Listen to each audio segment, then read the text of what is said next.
Diddy really screwed up, and I'm not referring to his criminal trial, which has him sitting in prison right now, but it has to do with something that happened right before he got arrested. If you've seen the Netflix documentary about Diddy, Diddy The Reckoning, which 50 Cent produced, there's some footage there that had never been seen before. This is a photographer that Diddy hired to follow him around and document his life. That footage ended up going to 50 Cent. And maybe that's what Snoop went through. I don't know. But let the people know, because it was too early back then. You know, Pac just had died.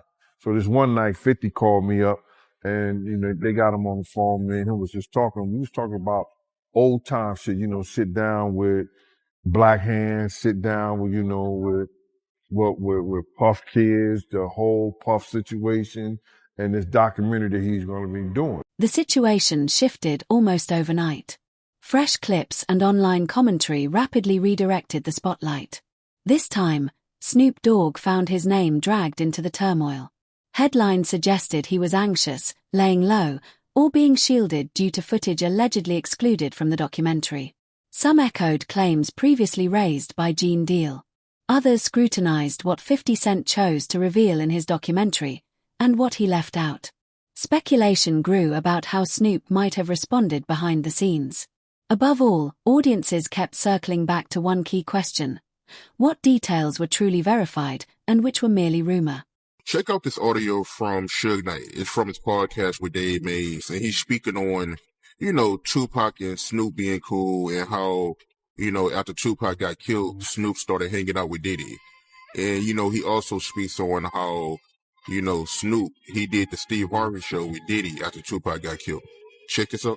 Okay. Let's download right now. Then you look at the scenario how everybody used Pac to make their stuff famous or make their project better. You got people who use their songs for Pac and tell them how much they love Pac, but they do songs for Puffy. You got Steve Harvey, old bit that, you know, this motherfucker telling, well, Pac, according to everybody else, he brings Snoop and Puffy on there and say, these are dudes who's running this in the East Coast, West Coast. What's up, Snoop? What's up, huh? Hey, whoa. Wait a minute, fellas here. Hold on. You know, I know all about this East Coast, West Coast rivalry thing here, but we in Chicago now. This rivalry stuff, we got to stop it, man. We stop that, we stop a lot of this violence. Yo, Steve, check this, man. All that East Coast, West Coast stuff is a bunch of media hype. It's been my dog from day one, you know what I'm saying? It's all good between me and him. That's my people. Well, that's what we came in for. We came in and light it up and ride it up. We made mutual hand. Now, Pac, if you love Pac so much, how you with the mother that everybody say got something to do with the first get down that happened to Pac in New York, then the second one. What you think about Suge comments? And I've never asked you this before, but did you have an issue with Snoop hanging out with Diddy after Tupac got killed? I always felt that was wrong. I'm gonna just keep it real. I'm talking about from that, like now, okay. You know what I mean? I'm 46, Snoop probably early 50s. If he figured out now, he might go by the opinion that, okay, Puffy had nothing to do with Pac. You know, we grown now. If he want to be his friend, no problem. But back then, that was just awkward. You know what I mean? And the reason why it was awkward to me that I never even like it because you knew how Pac felt about this individual. You know what I mean? Even if you don't agree with him, you probably could have said, you know what, I probably ain't gonna come out, you know, publicly with this because until things clear up. So I really know I could be certain that, you know, they didn't have nothing to do with Pac. But it's like, it was no, you know, okay, it is what it is. So that I never really respected that back then. So you had an issue with it. You didn't like it? Never really liked it. It just was a strange look because you was Pac boy. You know what I mean? Puffy, you know, it's clear they had some issues with Pac. And Pac died and all of a sudden you chilling with Puffy. Back then it just, okay, now you can say what you want. You go all grandfathers, I guess. You know what I mean? That's different now. But back then I think it was weird. It was tasteless. You know what I mean? It didn't seem like you really had that much love for Pac. You could have just, you know what I mean? Unless he pressured them or like questioned Puffy, like, yo, what's up with this? What's up with that? Then you could say, you know what I mean? No problem. Snoop Dogg's name never appeared in court filings. It was absent from indictments and was not included in the federal charges that ultimately sent Sean Combs to prison. Yet online, his name began trending alongside serious allegations. The primary reason pointed to was his long history and industry ties. Snoop has spent decades in hip-hop, crossing paths with Combs, Suge Knight, and many influential figures during some of the genre's most turbulent years. Gene Deal, a former bodyguard associated with Combs, emerged as one of the most vocal commentators after the documentary's release. In interviews and reaction videos, he implied that certain individuals were uneasy because not everything was included in the final edit. That single suggestion was enough to ignite widespread speculation. Numerous channels began claiming that 50 Cent withheld key details. Snoop became an easy focal point, high-profile, highly visible, and historically connected to both coasts. Old footage resurfaced, and prison interviews from Suge Knight circulated once again. So, like, I believe somebody mentioned that they seen a video with me and the dude Prodigy or one of the dudes from our Deep, as if I was with. They don't know the backdrop of that. I went to his hotel room ready to fight. Like, bro, I'll fight everybody in that room one-on-one. Even if I lose, it doesn't matter. The Outlaws was with me. My homie Tiny, the Mexican homie, was with me. I didn't go there and say, let me get in a video with these guys. I went there knocking on their door. Doom, doom, doom. Tell them dudes to come out. What's up with y'all? What's up with y'all and Pop? You got a problem with Pop? Because we could just fight like man to man, face to face, and then shake hands. That was my approach with them. But when they told me they didn't have no problem, I don't mind being with you. You know what I mean? I don't mind shaking your hand because they told me they had love for Pop. So that's different. You know what I mean? If he come out and say, well, I already, I questioned Puffy about it. I believe that he didn't, he loved Pop. That's my opinion. I can move the way I want to move. So when people try to, I noticed somebody, I think on your page do that. Well, Napoleon was in the video with Mobb Deep. They don't know how I got in that video with Mobb Deep. You know what I mean? I pulled up on him but I'm the type of person, I've never been a bully type of person. You know what I mean? If I talk to a person like a man and they tell me face to face, look, I got love for Pop, I'm comfortable to know if I can look in their eyes and if I believe what they said, I have the right to say, okay, no problem. I believe you. You know what I mean? And maybe that's what Snoop went through. I don't know. But let the people know because it was too early back then. Pop just had died. You know what I mean? Like he had the right to say, the reason why I'm rolling with Puffy, I questioned him about my homie. He gave me this answer. So then he did what he had to do, but it just, you know what I mean? I never really agree with that, to be honest. The same way I couldn't be on the stage with him. When they wanted to do that tribute, I just couldn't do it. Like, I really felt in my heart, like, man, I can't believe it. This is where the danger begins. When proximity starts replacing proof, the conversation drifts away from evidence and into assumption. In moments like these, the loudest voices are often the least precise. The reckoning was never framed as a sweeping industry takedown. Its focus remained on Sean Combs, his rise through Bad Boy Records, the influence he built, and the systems that shielded him for years. The documentary centered on victims' accounts and examined patterns of control and exploitation. It did not accuse Snoop Dogg of criminal conduct. It did not present footage of him engaging in illegal activity. The narrative that 50 Cent secretly protected Snoop remained speculation, not documented fact. Curtis Jackson has stated in interviews that he revealed only what he could substantiate and what his legal team determined could be responsibly supported. Diddy was doing a documentary thinking he was going to come out triumphant. Yeah, I didn't know that's how this started, is he started filming himself and getting this footage because he thought he was going to beat everything. Okay, Diddy that makes sense. Okay, has a relationship. Netflix. I knew that with Ted Sarandis. I saw that. Yes. Okay. And he's filming it there, but of course, when you get, obviously it wasn't a clean sweep on the prosecutor's side, but you're still going to prison. Yeah. He basically kind of scraps it. It's not also Netflix is saying, because they commissioned it, right? Netflix is saying, all right, cool, just turn over what you got. And what we'll do, we'll make it what it is because we're just following reality. Diddy's like, well, hold on now. If I lost the case, I'm down to still do it with you, but I got to be able to control it. Now, Diddy was probably going to kind of shape this doc to make it look like, hey, this was malicious prosecution. They kind of went really hard at me. Mm-hmm. I'm not a perfect guy, but I am a good guy. Yeah. And Diddy was like, I need to be able to craft it. And Netflix was like, no, you're not. And he's like, well, my question is, did he sign the footage over to Netflix so they own it? Like, how were they able to do this without his? No, but he didn't pay for it. So essentially, they're calling it a payment error. So essentially, the deal falls apart, or he's like, yeah, we're not going to do this. So awkward. And the people who did the work that have all this footage, they're like, so wait, you told us to film because this is going to be on Netflix. Now you're saying Netflix doesn't exist and we're not getting paid because Diddy was going to pay with Netflix money. And Netflix realized this and they went to the filmers and said, hey, give us the footage. This is where the risk intensifies. When association begins to stand in for evidence, the discussion shifts from verifiable facts to layered suspicion. In times like these, volume often replaces accuracy, and repetition starts to feel like confirmation. The reckoning was not positioned as a broad industry purge. Its attention stayed on Sean Combs, his ascent through Bad Boy Records, the authority he accumulated, and the framework that enabled him for years.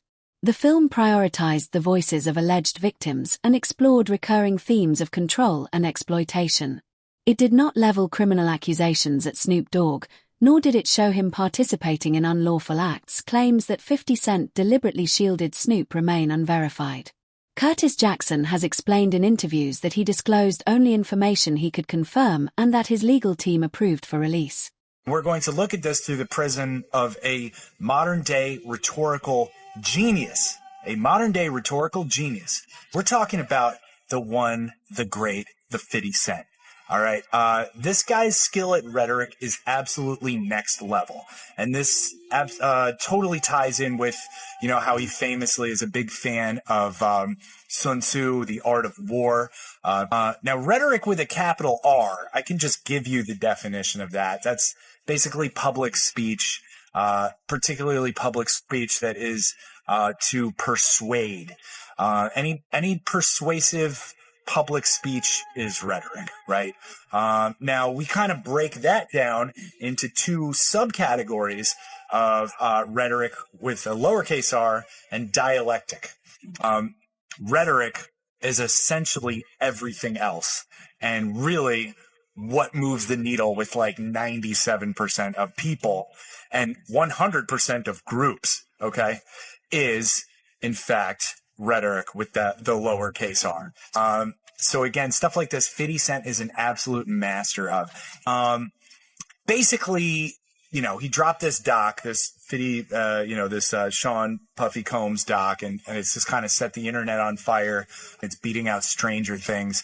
Like, it's a wild ride to watch, right? And one of the things that he does is he breaks down Diddy's character on Diddy's own terms. One of the most repeated claims traces back to statements made by Courtney Burgess. He alleged that he possessed flash drives supposedly connected to Kim Porter. According to Burgess, the drives contained images and videos of celebrities in compromising situations. Online creators quickly began attaching additional names to the story, including Snoop Dogg. What often gets overlooked is critical context. Kim Porter's children publicly rejected the authenticity of any alleged memoirs or materials said to be linked to her. Federal authorities have not confirmed the contents of any such drives. In official investigations, individuals appearing in questionable material are typically regarded as potential victims, not automatic suspects. No verified court document names Snoop Dogg. No confirmed footage has been released. Speculation gradually evolved into implication, and implication hardened into assumption. That progression is how misinformation spreads. A suggestion becomes a rumor becomes a headline, and a headline becomes accepted belief. Possessing unverified material does not establish criminal conduct. Courts require admissible evidence, context, and credible testimony. Internet commentary does not. That divide is where reputations can suffer without due process. Claims that Snoop is panicking over alleged flash drives bypass every essential step. There is no evidence he has been questioned. There is no indication he is under investigation. There is no legal action tied to his name. As of December 2025, none has been confirmed. Because he wanted them to both Suge and Pac. In the car? They only Pac, and they don't Suge. So allegedly, they got paid $500,000. The $500,000 was paid to the guy on the right, all the way to the right. You see the guy on the right, Corey? He's the one allegedly that got the $500,000, and that money never went to Keefe D or anybody else. The guy on the left is the one that stole the chain, the chain, which was a Death Row Records chain. That's a way of saying I got your rapper's chain, because if you were one of the guys, Death Row. So long story short, this whole thing isn't recording that he said this. So what does Diddy do? Rob, can you pull up this song? It's a song called Black Rob, featuring Mark Curry and Mario Winans. If you can just type in lyrics, okay? So he gets $1 million. Can you go to the lyrics? And Diddy's in the lyrics when he gets started. Go a little bit lower.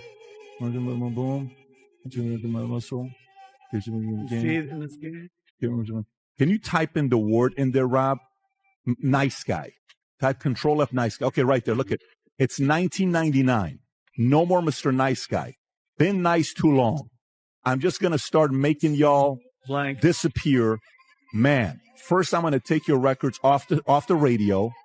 Then I'm going to erase your social security number. Take your birth certificate out, flies. I'm going to do your whole effing family. Ain't nothing but mercy. And then, by the way, in the lyrics, he says, I'll drop $1 million on your head to erase you. Can you type in, I'll drop $1 million, just put Control F. Just go to Google and type this out. I'll drop $1 million on your head. I'll drop $1 million on your head, and just put Diddy next to it. Right there. See, it says Black Rob. What song came up? I'll drop $1 million on your head. Erase you and your whole family, biatch. Wow. He's saying it in the song on what he did to get rid of Tupac. What an idiot. Suge Knight has leveled numerous accusations at Snoop Dogg over the years. He has alleged betrayal, guilt, and even involvement in events surrounding the death of Tupac Shakur. These claims tend to resurface whenever turmoil hits the industry, but they are not new, and they have never been substantiated. Knight has made many of these statements while incarcerated, often during interviews that draw attention because of their controversy. Snoop Dogg has consistently rejected the allegations, describing them as false narratives fueled by resentment and long-standing rivalry. Law enforcement investigations into Tupac Shakur's death have never resulted in charges against Snoop Dogg. For being out there and allowing Misa to come out there to make money, however she was doing it, to feed her family. He vowed down that it's like, yo, I ain't never with her again, and I ain't never with him again. Puff and Suge had a conversation behind the House of Blues about was we all right, and Tupac was alive. Tupac wasn't dead. So if it was a war, Suge ain't having no conversation with Puff about we good. I know he could be doing the Hoboken hustle, trying to fool a brother. But had he killed my man or something like that, I wouldn't have no conversation with Puff. I'd been like, yo, you know what y'all niggas done? You know what happened? And it wasn't no conversation like that, brother. It wasn't no conversation whereas that, Suge made Puff feel like I'm going to get you a payback for what happened to Jake. This was more so that Puff, for whatever reason, Suge, for whatever reason he was mad at Puff,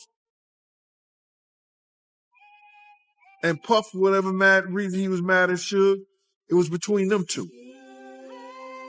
It wasn't no whole East Coast wanted the West Coast dead, and the West Coast wanted East Coast dead, because they still was going out, still chilling, still at places with each other.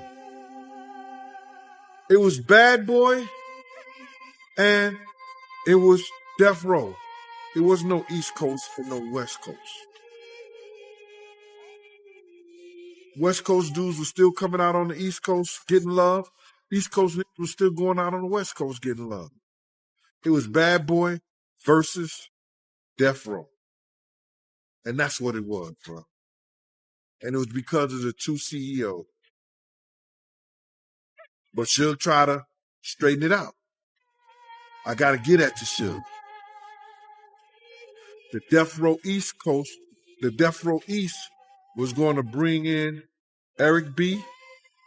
It was going to bring in Big D. And those brothers was from the East Coast. So now they was looking for a representative to come to the meeting from Bad Boy so they could straighten out the between Pac and Big and Death Row and Bad Boy. And Puff is the one who refused. Puff is the one to refuse to send a representative or either come himself. And got mad at Zip and them because they were in the Mirage on 57th Street partying with Suge Knight. Got mad at them. And Zip hung up the phone on him behind that. Online culture often treats repetition as proof. The more a claim is repeated, the more believable it feels, even without evidence. Content creators understand how powerful that effect can be. What often gets lost is context. The relationship between Suge and Snoop fell apart decades ago. Their business disputes, personal conflicts, and public feuds are well documented. Accusations made under those conditions should be questioned, not blindly believed. Repeating those claims today does not make them stronger. It only makes them louder. So, I don't know where you get all the extras from, but they had a conversation at the hospital and all that. That's absolutely not true. Say less, if you know what I mean. But instead of just saying less, since I've been in here, Snoop and other people been having people trying to bail the guy out, Keefy D, because he talking too much. Raising them trying to do stuff for Puffy because they say he talking too much. They even had somebody talk to me and say, hey, you can help him get free. I said, look, I don't have nothing to do with none of that, and I'm not leaving prison to go to Nobody County Jail. To the point they were saying, well, you can't leave and sacrifice a little bit in the county jail to stop that black man from getting life? Hell no. I ain't wishing bad on him at all because I don't want to see nobody go to prison. And like I told you last time, since I find out more details about certain things, I probably would go to the Vegas County Jail if me and Keefy D with Sellies. We have a good conversation after I give him, six upside his head, another 6 in his body, and another 2. But yeah, that's different than happened with Snoop didn't go to the hospital. That's a lie. Another widespread claim suggested that Snoop Dogg went silent after the documentary's release. A closer look at the facts shows this isn't accurate. Snoop remained active online, posting about music, business ventures, and even publicly supporting 50 Cent. The perception that he disappeared stemmed from selective attention.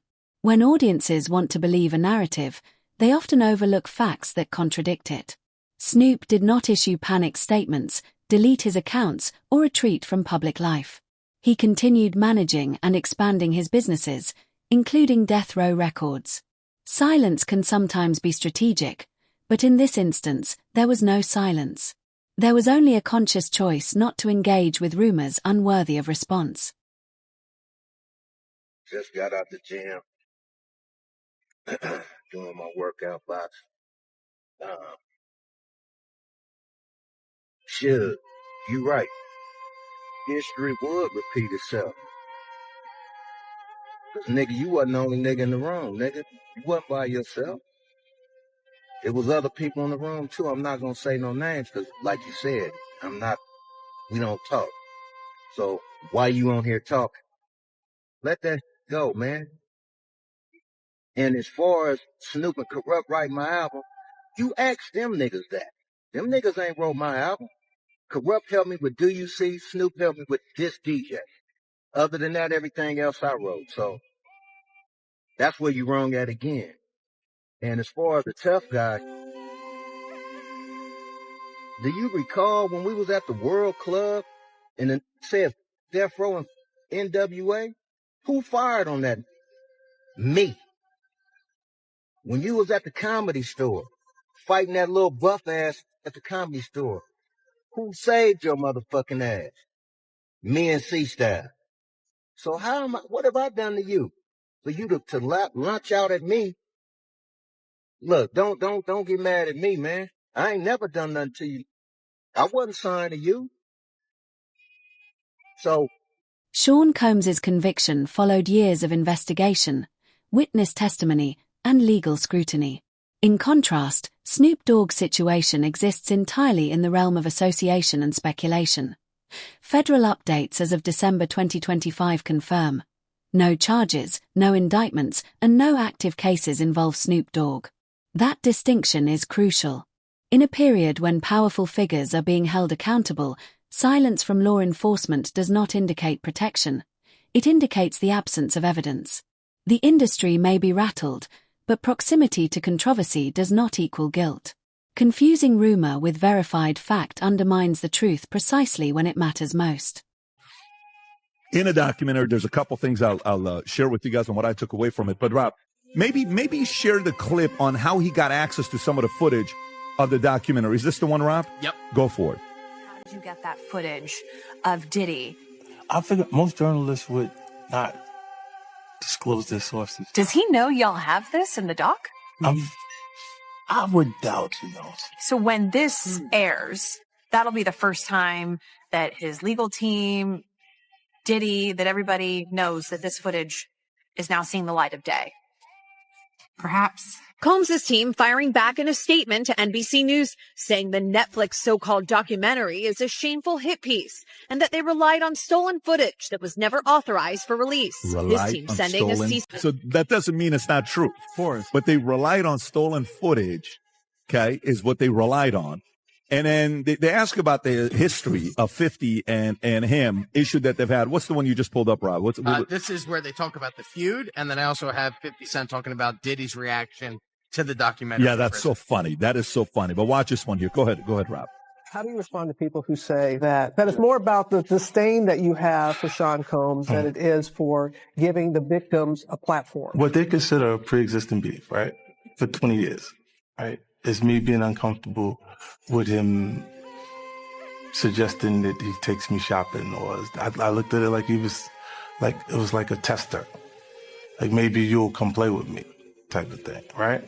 And it's not personal. I think it's important to also let people know that the show is not completely the perspectives of people that did not like Sean. We weren't trying to just get the highlights, the salacious details, that the real goal was to storytell. And not everyone needed to have an allegation to be a part of this project. Yeah, I mean, so that's that part, right? The fact that the feud with the two of them, hey, let me take you shopping. Like, you say that to a girl in 50s, like, what are you talking about? Take me shopping. How do you have a flip of mind? You want to take me shopping? And then last but not least, Rob, the other clip you have of 50 is talking about how he thinks Diddy's going to like this documentary. Go ahead, Rob. If Sean Combs watches this, what do you think he's going to feel? Like, wow, this is amazing. I think he's going to say this is the best documentary I've seen in a long time. You can't even hold it. Because you'll see people saying that. I mean, he may feel a different way about pieces and bits of it, but he knows the truth. I think he'll see the truth in it.